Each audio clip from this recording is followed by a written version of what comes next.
Olá, seja bem-vindo a mais um Universiência, o primeiro programa brasileiro de TV aberta e internet que é produzido por meio da colaboração entre TVs e universidades públicas nordestinas. Aqui a gente acompanha a ciência que é produzida no nosso Nordeste brasileiro.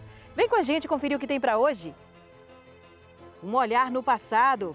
Pesquisa da Universidade Federal de Sergipe revela que a maioria da população escrava no estado, na primeira metade do século XIX, era de pessoas nascidas no Brasil. Sobre o combate à Covid-19, cientistas da Universidade Estadual do Sudoeste da Bahia identificam os efeitos a curto e a longo prazo da doença. E veja também, Observatório Astronômico da Universidade Estadual de Santa Cruz, na Bahia, para além da simples observação, um lugar de incentivo aos estudos.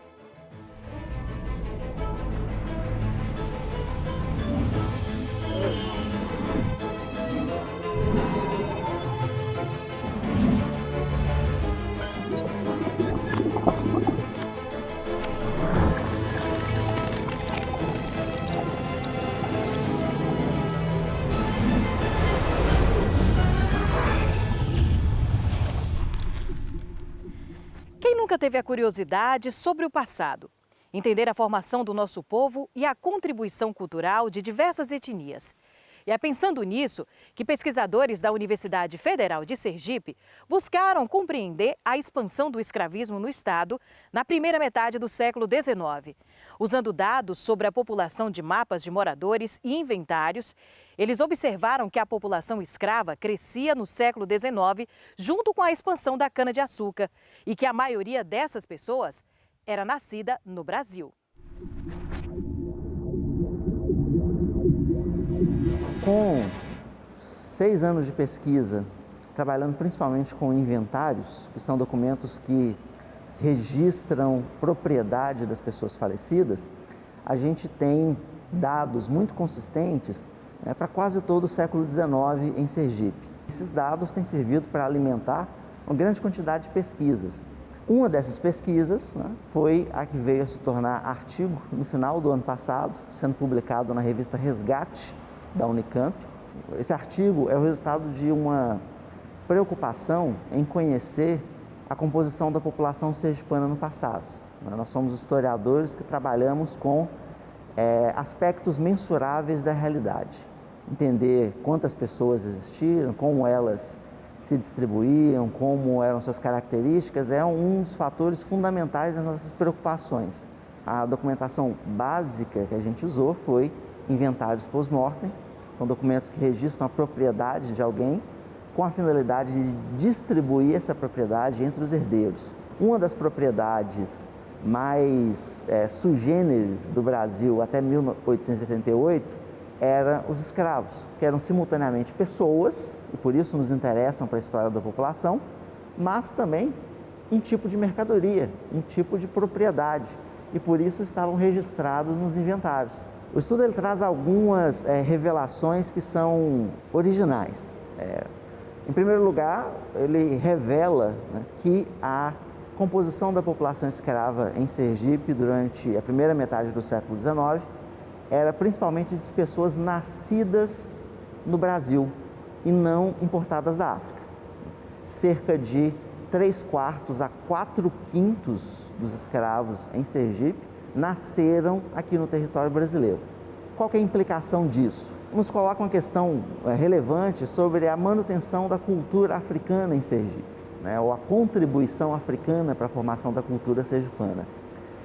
Se os africanos eram poucos, essa cultura ela era reproduzida e mantida principalmente por processos de educação, por processos familiares, por processos religiosos de transmissão intergeracional de costumes e hábitos, que colocam em lugar central a família escrava como um espaço, um repositório de tradições e um espaço de reprodução dessas tradições. Então, conhecer, na verdade, saber que a maior parte dos escravos em Sergipe nasceram no território nacional significa dar valor às formas de organização familiar desses sujeitos. E essa é uma outra contribuição do artigo, mostrar como a extensão e a organização da família escrava em Sergipe, que foi bastante significativa e, sobretudo, resistente. A família era mantida mesmo depois da partilha dos bens entre os herdeiros. Raramente se separava um casal ou os filhos de um casal escravizado. Finalmente, o artigo contribui, embora tangencialmente, para se pensar formas de resistência, né, dos escravos frente à desumanização da escravidão. A constituição da família é um dos atos mais humanizadores que seriam permitidos àqueles sujeitos, né? Não só porque a constituição de uma família é uma escolha e, nesse sentido, um ato de liberdade, mas principalmente porque a liberdade ela deve ser entendida enquanto a pertença, a formação de uma linhagem. Então, construir uma linhagem, ter parentes e pertencer a um meio é uma forma de ser reconhecido como sujeito, né, de ter identidade. E pesquisas como esta são importantes para entender melhor a nossa formação cultural, valorizá-la, corrigir erros e possíveis injustiças sociais. E daqui a pouco, cientistas da Universidade Estadual do Sudoeste da Bahia estudam os efeitos da Covid a curto e longo prazo. É depois do intervalo. Fique com a gente.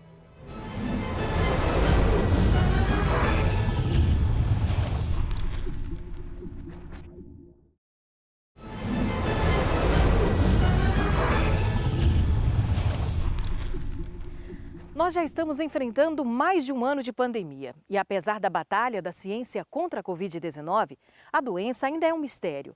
E por isso os nossos cientistas se desdobram na descoberta de novas vacinas, medicamentos e tantas outras pesquisas que podem ajudar a gente a vencer esse momento difícil. A exemplo de uma pesquisa da Universidade Estadual do Sudoeste da Bahia, os cientistas estudam os efeitos a curto e longo prazo da Covid. O que isso significa? O que pode ajudar a compreender a doença? Vamos acompanhar?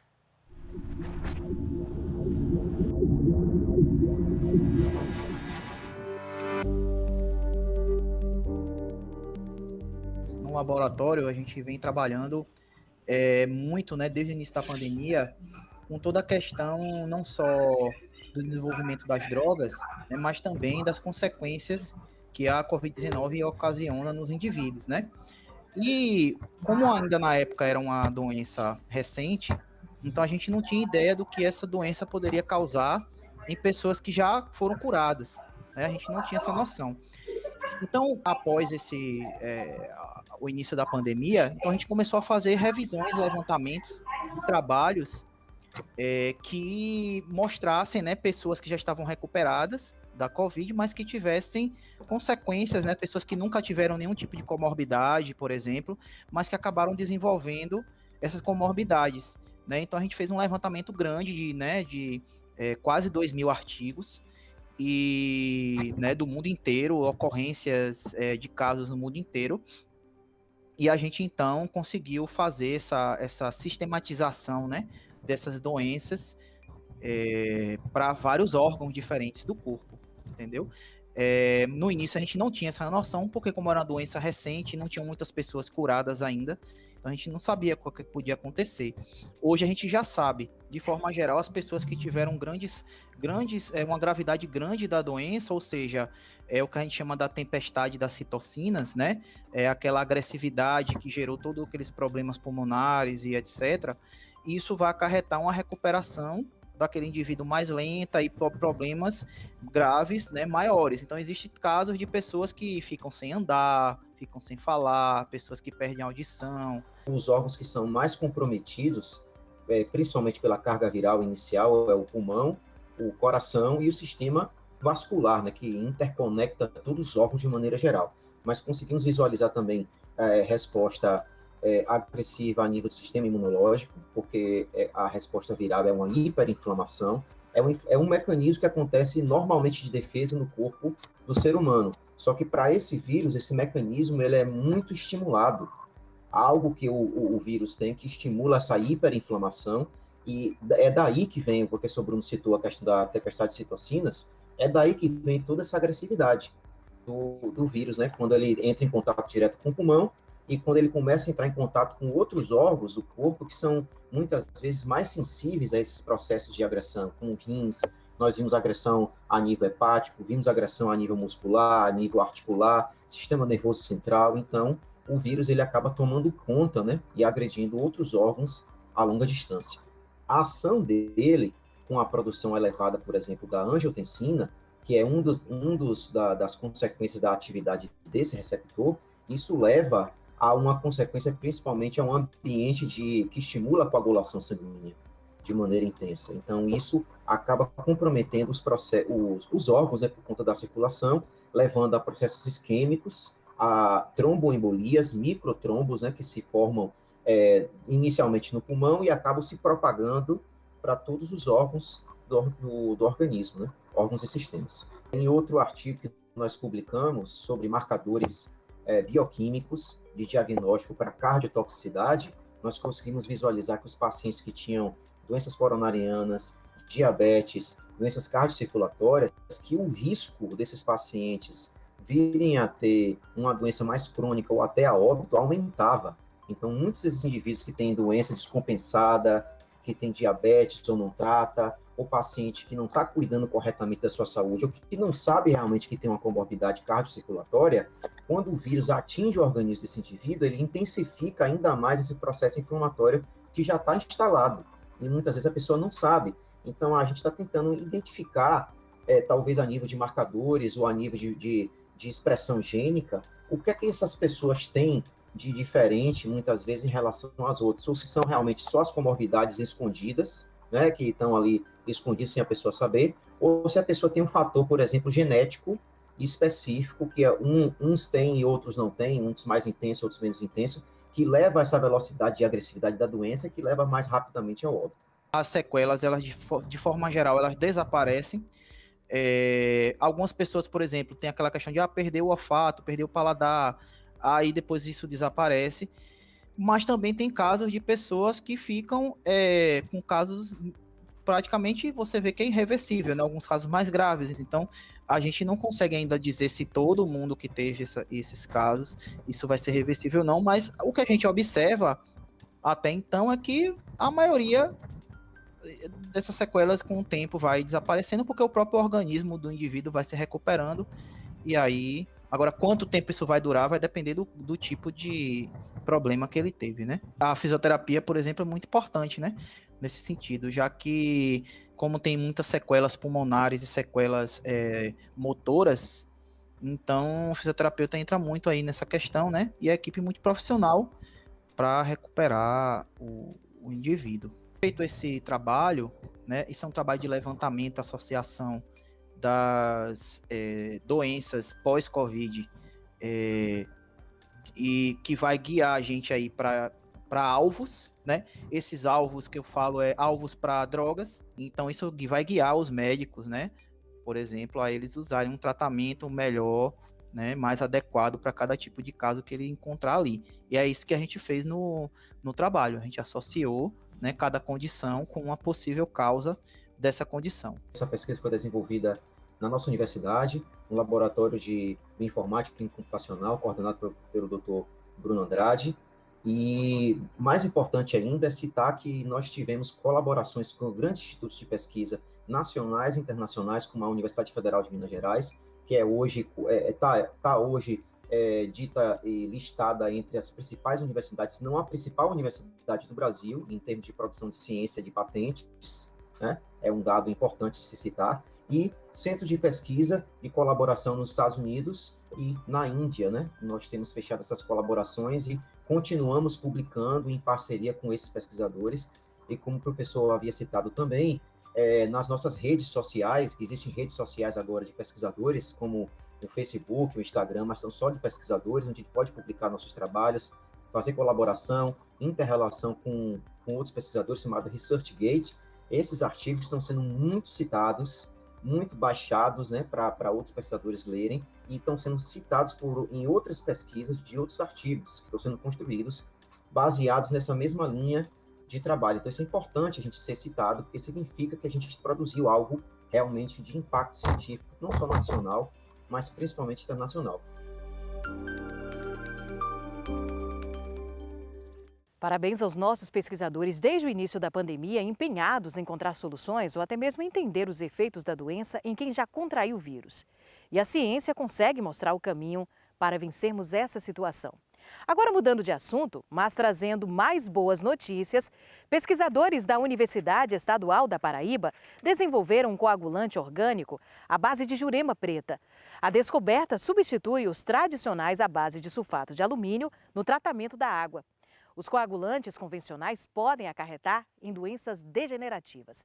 Além disso, a substância é extraída no bioma Caatinga.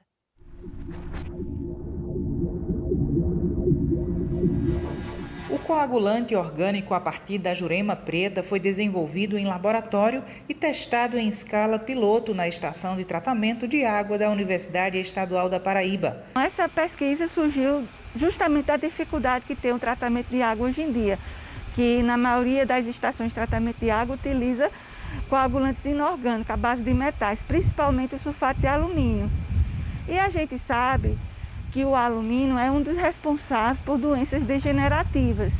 Além do mais, tem um impacto ambiental, porque a gente está obtendo alumínio através de um recurso não renovável, que é a bauxita, que pode ter outras finalidades.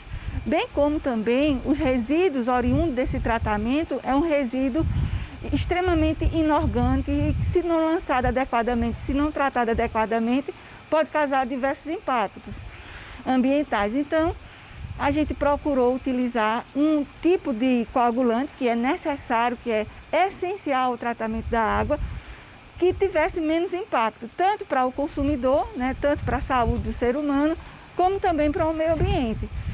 E procurando dentro do nosso bioma da Caatinga, a gente viu que a jurema preta é riquíssima em tanino e que tem uma capacidade de coagular. Então a gente começou a fazer vários estudos, vários ensaios de tratabilidade e verificamos que a jurema preta, por ter esse teor de tanino, tem uma excelente capacidade de tratar a água, equivalente aos coagulantes comerciais. A pesquisa extraiu da planta típica da Caatinga a substância para desenvolver o coagulante que gera resíduo biodegradável, causando menos impacto ambiental. Primeiro a gente fez a extração, viu a quantidade de tanino. A partir daí a gente começou a fazer os ensaios de tratabilidade em laboratório. Verificamos que tinha grande potencialidade para ser utilizado no tratamento da água. E depois a gente passou para uma escala maior, uma escala piloto, aqui nessa estação de tratamento de água, como vocês podem observar. Com isso, a gente pode garantir a reprodutibilidade dos ensaios realizados em laboratório. Então, em termos técnicos, não tem o que se questionar sobre a viabilidade desse coagulante. Quando a gente vai tratar a água com um coagulante orgânico, a gente vai evitar o quê? O residual de metais, o residual de alumínio na água, evitando possíveis doenças degenerativas ao consumidor. E também a gente vai obter esse coagulante através de um recurso renovável. A jurema preta, ela é muito presente no nosso bioma. Então a gente não vai ter um impacto ao explorar esse recurso natural. O coagulante orgânico é aplicado logo no início do processo de tratamento de água. Após a coleta da água bruta, ao recalque para a estação, vai ser adicionado esse coagulante. Ele faz parte da primeira etapa. Então, a primeira etapa do tratamento é a adição desse coagulante. Esse coagulante ele tem que ser acrescentado durante uma mistura rápida da água com ele, para que ele possa agir nas impurezas presentes na água e causar a sua desestabilização das suas cargas. Então, após isso, essas partículas elas vão poder se aglutinar uma com as outras para poder formar flocos. Então, após essa etapa de floculação, a gente vai ter o floco bem formado, que ele vai ter uma densidade, um peso maior, e na unidade de decantação ele vai poder sedimentar.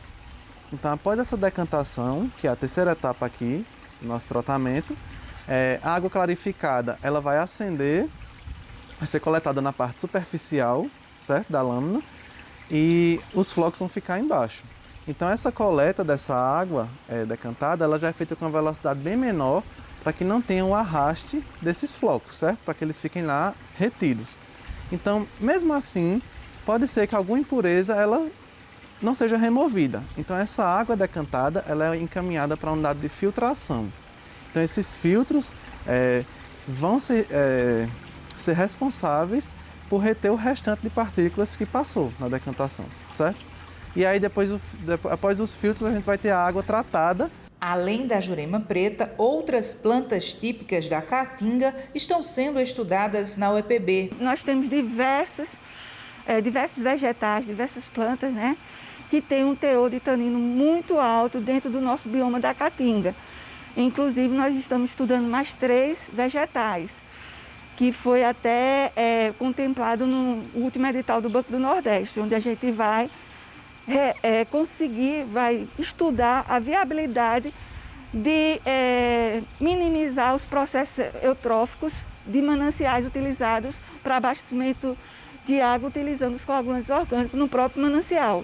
O estudo já tem patente registrada. A mesma ação que o sulfato de alumínio faz no tratamento da água para consumo humano, o coagulante orgânico a partir da jurema preta também exerce essa mesma função e com vantagem que supera o sulfato de alumínio.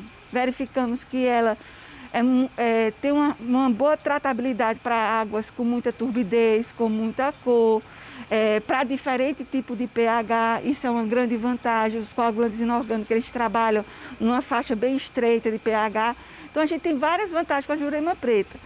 Já fizemos ensaios em escala de laboratório, em escala piloto e já obtemos o registro da patente. Então, está aí pronta para o mercado esse produto. E daqui a pouco vamos conhecer o Observatório Astronômico da Universidade Estadual de Santa Cruz, na Bahia. Para além de uma simples observação do espaço, o local é dedicado ao estudo. Depois do intervalo, a gente volta já já.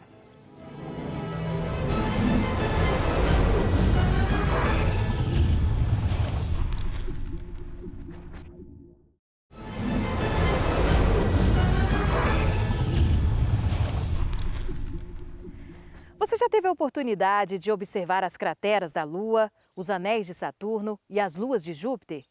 Já se encantou com as estrelas duplas, galáxias distantes? Você reconhece constelações e sabe o que é possível de ser contemplado no céu neste mês, mesmo a olho nu? Tudo isso pode ser possível por meio do Observatório Astronômico. E há alguns anos, a Universidade Estadual de Santa Cruz, no sul da Bahia, tem um espaço dedicado a tudo isso e mais. Fomentar pesquisas a partir das atividades apresentadas no observatório.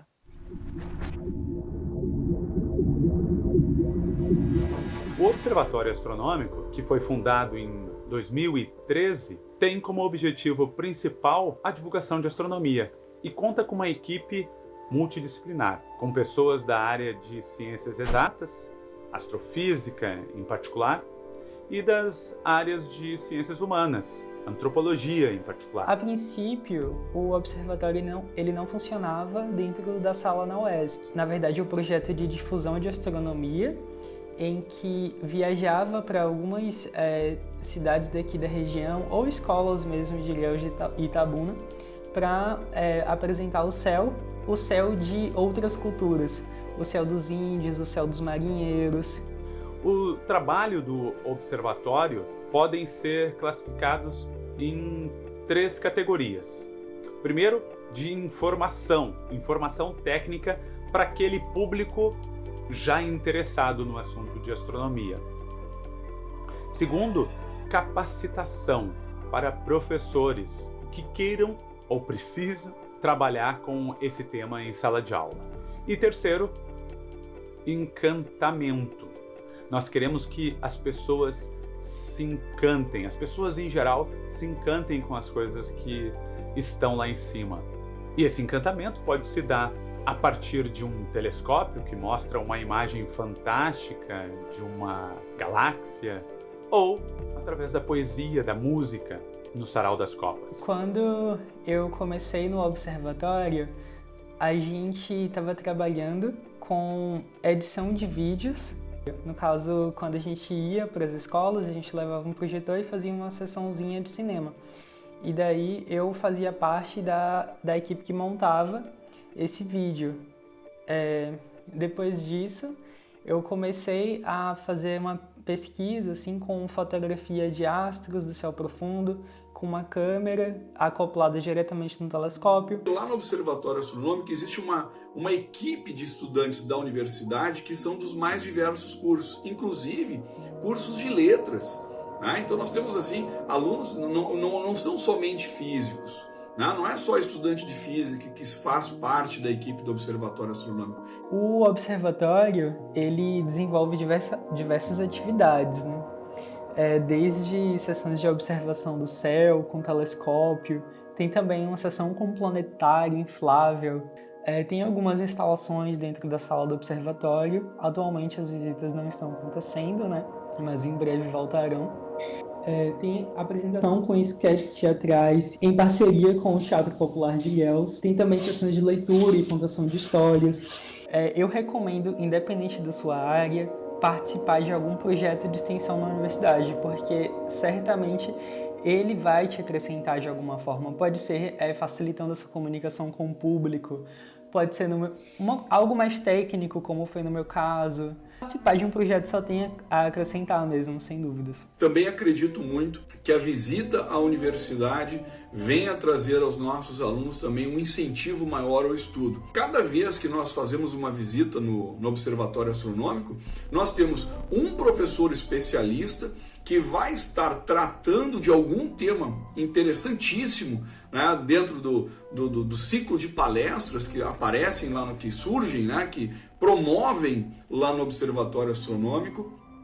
Eu acho que desde questões mais simples, né, que tratam das leis de Kepler, das leis da gravitação universal, até a própria cosmologia, a própria astrofísica, né, os equipamentos de visualização, o estudo dos telescópios. Então eu acredito que existe uma série de aprendizados. Os alunos saem de lá assim, transbordando conhecimento. Essa é a palavra certa. A escola é extremamente importante para nós, né? É na escola onde os sonhos, onde as curiosidades são fomentadas ou são sufocadas, né? Então é bom pegar o público jovem, as crianças, né? E os professores para tentar dar essa ânima, o fogo da curiosidade, dos sonhos, da percepção, né, do entorno, dos outros, esteja lá ativo. Com certeza essa visita ao UESC mudou muito a minha visão sobre a astronomia. Porque quando a gente estuda sobre isso nos livros, a gente sente aquilo muito distante da gente, algo que só pesquisadores muito famosos e importantes poderiam aprender. Mas quando a gente vê um corpo celeste através de um telescópio, quando a gente vê realmente na prática todo aquele universo, a gente se sente muito mais pertencente àquilo, de uma forma muito mais acessível. Olha a diferença quando o aluno vai participar do evento de extensão, né, vai no observatório e o cara pega o telescópio lá, mira no planeta e olha lá como é que são realmente os anéis de Saturno. Olha de cada lado ali do planeta Júpiter as suas luas, as suas respectivas luzes. Acredito que esses tipos de experiência que os professores proporcionam são muito válidas e muito marcantes, instigam o aluno a querer conhecer mais sobre a astronomia e valorizam a nossa pesquisa e também a nossa tecnologia local. Nós achamos que é importante sensibilizar as pessoas. Não adianta a gente simplesmente passar informação sem a vivência. Bom, o programa de hoje fica por aqui. Na próxima semana, temos um novo encontro marcado para continuar conhecendo as pesquisas desenvolvidas no Nordeste brasileiro. Muito obrigada pela companhia e até lá!